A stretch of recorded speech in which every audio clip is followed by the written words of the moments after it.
Hello, my name is Jamie, and today I'm doing a book review on The Book Thief by Markus Zusak. I'm not sure how to say his last name. Please subscribe to this channel to get some more book reviews coming your way.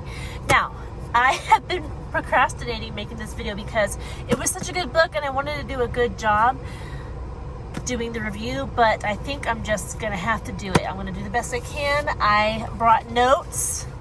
That's my husband's drawing.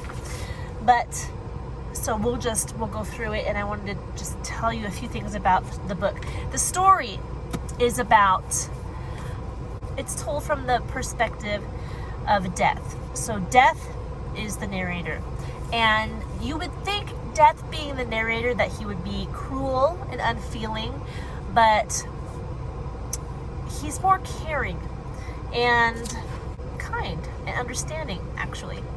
And he's telling the story of a little girl named Liesl Meminger and her life with her adopted parents, Rosa and Hans Huberman. And it all takes place during the Holocaust. And they're in a unique position where they are Germans who disagree with the war. So they are not on the side of the Nazis. They are not okay with their neighbors who are cheering on the destruction of the Jews. And they don't know how to help the situation.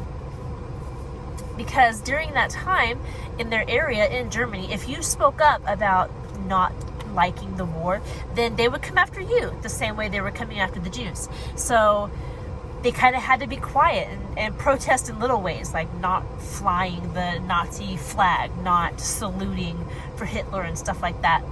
But even doing that was extremely dangerous and would draw attention from your neighbors if you were acting in that way. So they did the only thing that they really felt like they could do to help in the war, and that was to help one person. They helped a man named Max, who was a Jew. They hid him in their house for a number of months, if not years. And they helped him on his way when he could no longer stay with them. And that is pretty much the gist of the book. It talks about Liesl and how she lost her family, how she ended up with Rosa and Hans, and what she thinks about Max, what she thinks about the war and Hitler and everything, how she learns to read, how she started stealing books. And it's a very creative way of talking about the war. I've read a few books on the war, and all of them have been very different, but this one has been really good. I highly recommend it. It is 550 pages long, but don't let that fool you. It does have a lot of pages, but it reads very quickly. The margins aren't, they're not too small. The words aren't too small, and there's not very many illustrations. I think the only illustration is in here. Max wrote a little book for Liesl, and he illustrated it himself. So you get to see pictures from the book that he left for her, that he gave her. So there are a few, but that's really the only illustrations in this entire book. In places it is a rough read, but it's not as sad as you would think it is. It is really only sad in a couple spots, and I don't know, the overall feel of the book is sad, but you're not like depressed while you're reading the whole thing.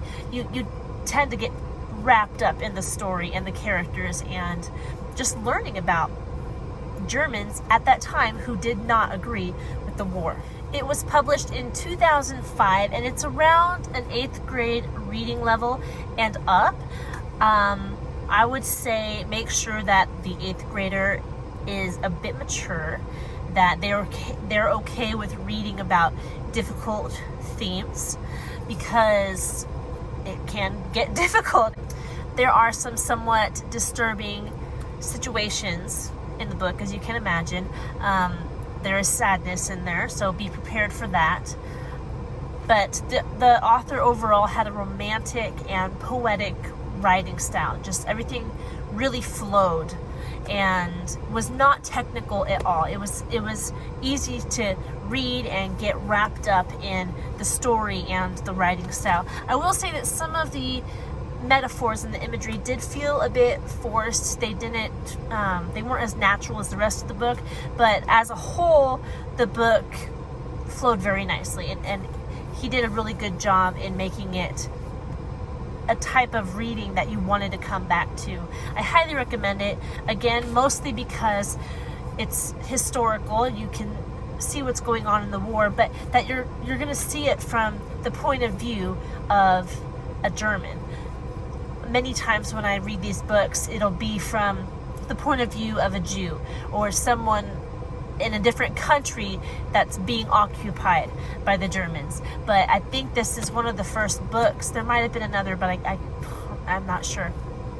This is one of the first books that actually was told from the perspective of a German who was against the war. So very valuable in that sense. Good book. I highly recommend it. I read it with my book club and we very much enjoyed it, and I think you will too. It's worth the read, and I just can't say enough good things about it. Go look it up, go read it. You won't be disappointed. You'll be glad you did, and I am honored to be able to share this with you. I hope you're doing well and that your summer is going well, and I look forward to bringing another book to you in our next video. Have a good one, and I'll talk to you later. Goodbye.